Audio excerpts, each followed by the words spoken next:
Nung time na yan, naghahanap po ako ng magandang view niyan. Kasi bata pa lang po ako, gusto ko na maging photographer. Sinusubo ko pong mag-time-lapse via camera, kaya po ako nagre-record nun.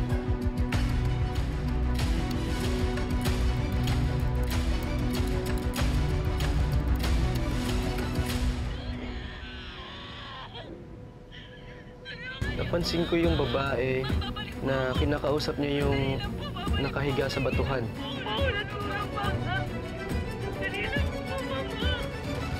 Nagtataka ako kung bakit siya umalis. Tinakasan niya talaga si Joy. Because she killed her. Na-curious ako dun sa babaeng nakahiga. Okay ba si Mommy? Joy, tutulungan ko sana siya pero may ibang lumapit. Sino yan?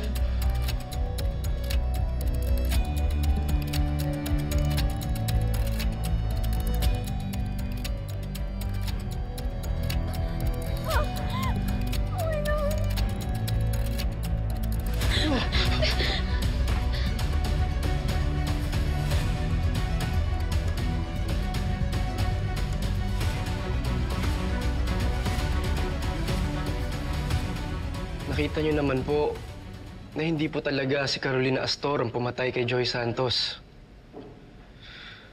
Manahimik na ang kanyang kaluluwa.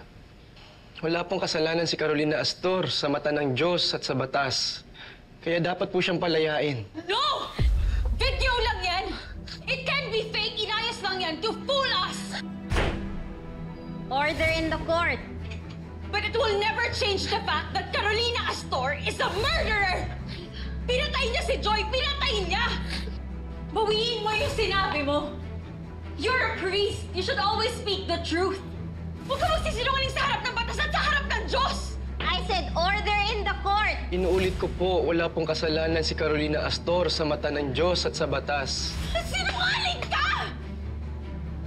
Come on, guys! Advance na ng technology ngayon.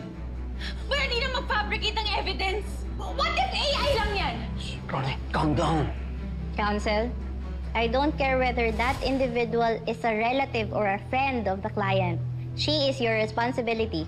Judge, huwag kayo maniniwala sa babaeng to. Manloloko yan. She's a gaslighter, a master manipulator. Ronnie, stop I this. will no longer tolerate any further outburst in this courtroom. Stop! Akala mo ba tapos na to? Ha? This is far from over. Hindi pa tapos ang laban hanggat hindi ka nakukulong, and we'll make sure that you'll rot not just in jail, but also in hell! Ana! This is your final warning.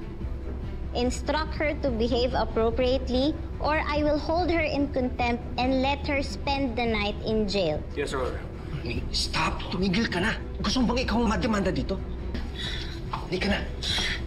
Let's go! Don't touch me! Apologies, Your Honor.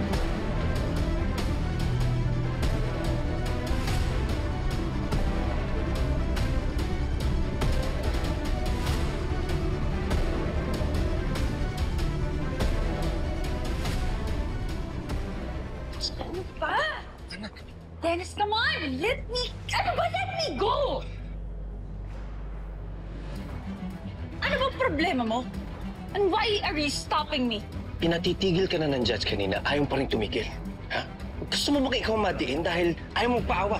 Why do you care? Ronnie, kaibigan kita. Ayoko mapahama ka. At ayoko rin na makulong ka. Alam nating dalawa kung sino ang dapat makulong dito. At walang iba kung hindi si Carolina. She deserves to suffer forever. Court is adjourned. Congratulations, Carol. You know, I was pessimistic about this case from the start. Pero after today's trial, mukhang malaki ang laban mo. Pati na rin ang tsansa mong ma-acquit. Lalo na't kino-confirm ng evidence at statement ni Father Lester ang mga dating sinabi ni Mang Dolpo. Teka. Kailangan pa ba talaga yan? Malinaw naman na walang kasalanan si ate ah. Kailangan pa rin hanggat wala pang ruling ang judge. Father, maraming salamat po. Parang hindi dapat akong mapasalamatan, Carolina. Lalo na't matagal ko na dapat sinabi ang totoo. Kung noon pa ako nagsalita, edi sana hindi ka pa nahirapan, Carolina. Kaya huwag tayong mag-alala. Lahat ng hirap at sakit na dinaranas natin, ito'y lilipas rin. At ito'y maging daan para tayo maging malakas pa. Hindi naman nagbibigay ang Diyos ng problemang hindi natin kayang lampasan. Salamat po, Father. Pero kailangan ko na pumauna. Kaawaan ka ng Diyos, Carolina. Salamat po.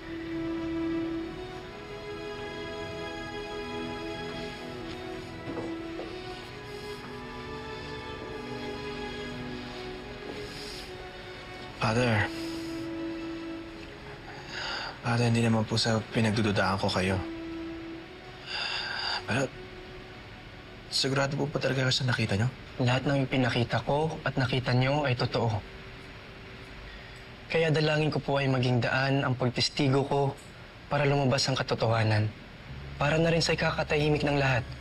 Kaya dalangin ko rin po ay magsimula kayong maghilom sa pamamagitan ng pagpapatawad at pagmamahal. Mauna na ako.